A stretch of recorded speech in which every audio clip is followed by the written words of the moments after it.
আসসালামু আলাইকুম। শামস মেডিসিন টিপসে আপনাদের সবাইকে স্বাগতম। আমি আবারও চলে আসলাম আপনাদের মাঝে নতুন একটি টপিকস নিয়ে। আজকে আমাদের টপিকস রেসিকা 100, যার জেনেরিক হচ্ছে রেসিকা ড্রিল। এটি মূলত আমাদের তীব্র ডায়রিয়া সমস্যা সমাধানে গুরুত্বপূর্ণ কাজ করে। সুতরাং ভিডিওটি সম্পূর্ণ দেখুন। যারা আমার চ্যানেলটি সাবস্ক্রাইব করেছেন তাদেরকে জানাই অসংখ্য ধন্যবাদ। যারা চ্যানেলটি সাবস্ক্রাইব করেননি, চ্যানেলটি সাবস্ক্রাইব করে পাশে থাকা বেল আইকনটি বাজিয়ে দিন। তাহলে আপনি আমার নিত্য নতুন ভিডিও পেয়ে যাবেন। চলুন আমরা চলে যাই আমাদের মেইন টপিকসে। রেসিকা, যা জেনেরিক রেসিকা ড্রিল, এটি বাজারে নিয়ে এসেছে ডিপ্রো জিএমআই ফার্মা। রেসিকা 100 mg ক্যাপসুল সক্রিয় উপাদান রেসিকা ড্রিল রয়েছে, যা একটি অ্যান্টি ডায়রিয়াল ওষুধ। এটি প্রাথমিকভাবে তীব্র ডায়রিয়া চিকিৎসার জন্য ব্যবহার করা হয়, বিশেষ করে যেখানে শুধুমাত্র রিহাইড্রেশন পর্যাপ্ত ত্রাণ প্রদান করে না। ডায়রিয়া ঘন ঘন আলগা বা জলযুক্ত মল দ্বারা চিহ্নিত। ডিহাইড্রেশন এবং ইলেকট্রোলাইট ভারসাম্যহীনতার কারণে হতে পারে, বিশেষ করে শিশু এবং বয়স্কদের মধ্যে। রেসিকাট্রির অন্ত্রের মধ্যে জল ও ইলেকট্রোলাইটের নিঃসরণ হ্রাস করে কাজ করে, যার ফলে প্রাকৃতিক অন্ত্রের গতিবিধিকে প্রভাবিত না করে ডায়রিয়া পরিমাণ এবং ফ্রিকুয়েন্সি হ্রাস করে। কর্মের প্রকৃত এই রেসিকাট্রিল কিভাবে কাজ করে? রেসিকাট্রিল হলো একটি প্রোডাক্ট যার অর্থ এটি নিষ্ক্রিয় থাকে যতক্ষণ না এটি শরীরে বিপাক হয়ে সক্রিয় আকারে সিউরোফানে পরিণত হয়। সিউরোফান এনকেফালিনিস এনজাইমকে বাধা দেয়, যা অন্ত্রে এনকেফালিন নামক প্রাকৃতিক পেপটাইডগুলিকে ভেঙে দেওয়ার জন্য দায়ী। এনকেফালিন অন্ত্রের তরল নিঃসরণ নিয়ন্ত্রণে গুরুত্বপূর্ণ ভূমিকা পালন করে। এই পর্যায়ে বন্ধুরা আমরা জানবো যে রেসিকা 100 বা রেসিকাটিলের ব্যবহার। প্রথমে হচ্ছে তীব্র ডায়রিয়া। এটি সাধারণত তীব্র ডায়রিয়া চিকিৎসার জন্য বিশেষ করে শিশু এবং প্রাপ্ত বয়স্কদের জন্য নির্ধারিত হয়।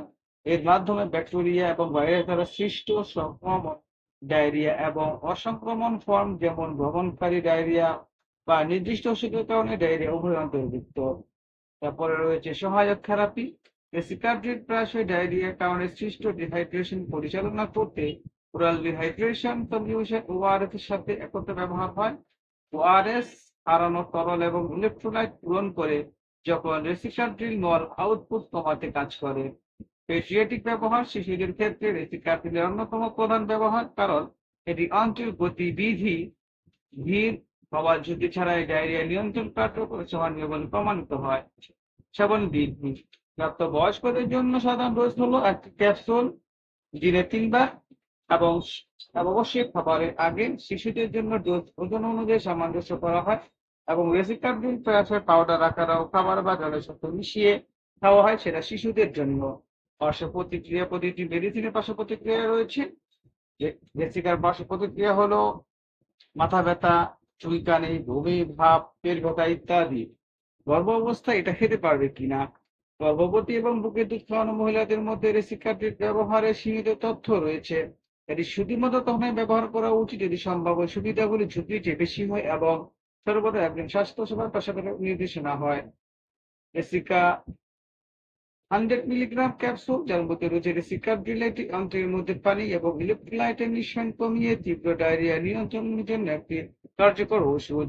আপনার যদি এই ধরনের সমস্যা হয় তাহলে অবশ্যই এক বিশেষজ্ঞ ডাক্তারের সাথে আলাপ করে আপনি রেসিকাট্রিল খেতে পারেন, অথবা আপনার আশেপাশে যদি কোনো স্বাস্থ্যসেবা কর্মী থাকে তার নির্দেশনায় আপনি এই মেডিসিনটি খেতে পারেন। রেসিকার সম্পর্কে যদি কোনো কিছু জানার থাকে আমাদেরকে কমেন্টস করে জানিয়ে দিন। আমরা আপনাদের কমেন্টস গুলো যথাযথ উত্তর দেওয়ার চেষ্টা করব। যদি ভিডিওটি ভালো লাগে এবং আপনার মনে হয় এটা উপকারী, তাহলে অবশ্যই বন্ধুদের সাথে শেয়ার করে দিন। আজ এ পর্যন্তই। আবার কথা হবে নতুন কোনো টপিকসে। সেই পর্যন্ত ভালো থাকুন। খোদা হাফেজ।